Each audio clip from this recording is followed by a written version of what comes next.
So I'm just simply gonna add a few drops of this. I'm not 100% aware. I haven't really tasted this or done this before. You can see now that this rosé is now this really bright and pink.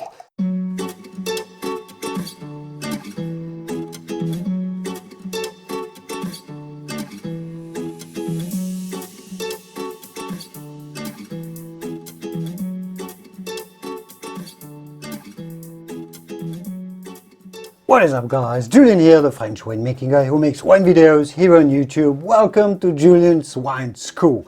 There is something I want to show you today, and that's how to make your rosé wine, your own blend of rosé wine yourself from white wine. That's right, transforming a white wine into a rosé yourself. And that's for two reasons. If perhaps that's kind of unlikely, but perhaps if you only have white wine at home and you absolutely desperately need a rosé, and you do have a little bit of red wine as well, well, I'm gonna show you how to create this. And this is also to illustrate what rosé wine is. It's essentially white wine with a bit of color into it, even though that's not necessarily how all the rosés are made, but some rosés are made this way. So it's a good winemaking thing that's pretty obvious for most winemakers, and I was a winemaker, but I've never seen anyone illustrated on camera how you can turn a white wine into a rosé really easily. And you can even go as far as creating your own blend if you want to, and taste it and try it how it works. I'm gonna add here as an intro that a lot of champagne wines are made using that technique, blending red grapes with white grapes. Some even go as far as making a white champagne and adding a little bit of red wine to it. But let's get right into it. How do you transform a white wine that I've got here into a rosé? And let's see what it looks like. We're going to be looking at what it tastes like. So I simply need to get a little bit of my white wine out of the bottle. And what am I going to do here? That's something that obviously you can do at home. It's not necessarily allowed in a winery. I made another video discussing how rosé is made. I'll talk about it a little bit later. How do you transform your white wine into a rosé? This, by the way, is a genuine rosé from that same winery. Let's see if we can sort of make it look a little bit similar. So I'm just simply gonna add a few drops of this. I'm not 100% aware.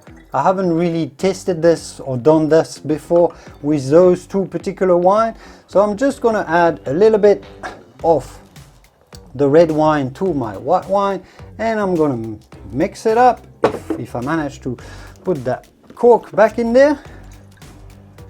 Here you go. Look at this, magic happens.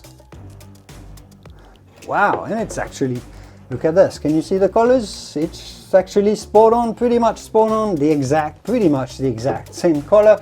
Let's pour this rosé into this glass just to illustrate and show you. With just a few drops of this rather intensely colored red, I've transformed my white wine into a rosé. Let's give it a quick, very quick tasting. It does smell more like a white wine, I must admit. I'm getting the white flowers, a bit of apricot, a bit of peach. Not quite getting any influence from the red wine. You've seen how little quantity of red wine it's got, so it certainly tastes more like a white wine, and perhaps that's just because I know it. But you would pour this to anybody in your entourage, in the people you know, no one would know. Now, if you like your rosé a little more intense in color, because this is more like the Provence, the very light and dry style of rosé, you just add a little more red wine. Let's just do that. And you'll see that we're going to be getting a much more intense, and so you don't want to go too far, I suppose, otherwise people will notice that it's unusually dark. But let's see if I've got this right now. Oh, look at this. I guess we could go. Can you see the color now? Yeah. We've got a rosé now that looks a lot more. I'm just gonna add a tiny bit more so you can see a little bit better, maybe just to illustrate the point a little bit further. And this is a little bit messy, but it doesn't matter.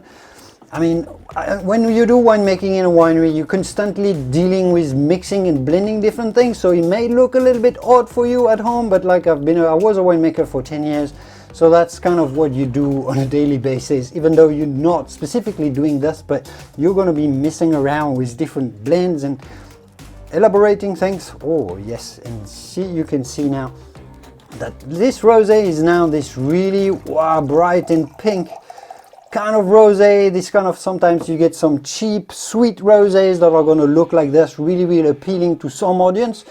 If you were really kind of crazy and you really wanted to create your own rosé wine, you could even add a little bit of sugar into this, and you could, test out how much sugar you want to add. This is just to illustrate how you can create your own rosé very simply. Now, what is the point of this? First off, I wanted to illustrate how some rosés are made, how easily in a winery it's very easy to do exactly this. It's not allowed in every country, but many countries, including the US, and I've done this personally myself when I worked in a winery, in a big winery in New Zealand. We would create a rosé blend, and I had to go and get some Chardonnay from one tank, a little bit of Sauvignon Blanc from another, a touch of Gewürztraminer for another. We had put all of this in a big tank of wine, and guess what we did? We pumped in a barrel of Malbec, really intensely colored Malbec, and we obtained something like this. In some places, in some wineries, that's how rosé is made.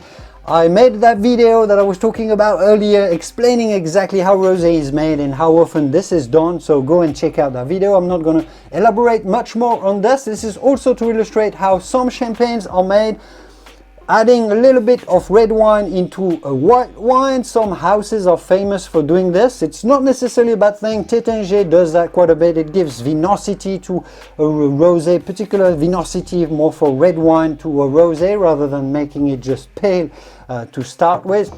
In that other video, I do explain how rosé, normal rosé, is made. What is the other point of making this video is also to illustrate how, yes, a rosé is somewhat a white wine with a little bit of color in it. It's also going to illustrate how this is not necessarily allowed in many countries, at least it's not the case in Europe, but I can tell you, and it's not necessarily allowed, that some winemakers may add a little bit of red wine to their rosé made from red grapes, a normal rosé, but if they don't quite like exactly the color how it came out, they may add a little bit of red wine. And let me illustrate this for you as well. So this is, again, this is a real rosé made from red grapes that are found locally from the local winery where I live. And if the winemaker is not really 100% happy with the color that it got, it's useful to know that for a winemaker, getting the exact color that he wants out of a rosé is not exactly easy.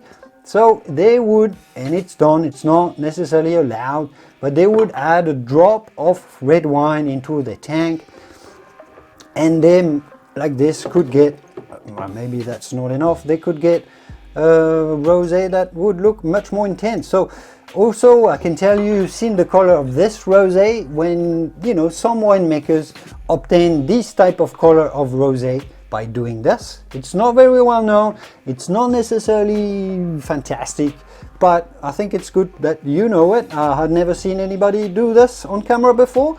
It's more of a winemaking tip, but it's the same for you. Maybe it's useful. I don't necessarily advise to do this. I've actually never done this that way. I've never served my guests anything like this. I mean, why would you? But why not? It's a nice experiment. Maybe you could try at home with your friends, buying the rosé that you love and comparing with the rosé that you've made from white wine, comparing how they taste, comparing how your guests, an interesting experiment, if your guests like it or not, which one they prefer, and then you can reveal what you did. It's a nice little fun experiment. Again, very easy to make rosé. That's what I wanted to illustrate. Again, go and watch this other video if you want to learn a little bit more about rosé. I'll leave it here for today. I hope you enjoyed the video. If you did, feel free to share it, feel free to like it, feel free to comment to let me know what you think about this little experiment. And I'll see you soon in a wonderful world of wine. I'm gonna, have a little glass of my white rosé. Cheers. You told me I'm your anchor, I told you you're my pole. Through the wind and fire we try to hold on. We build this ship together, searching for a home.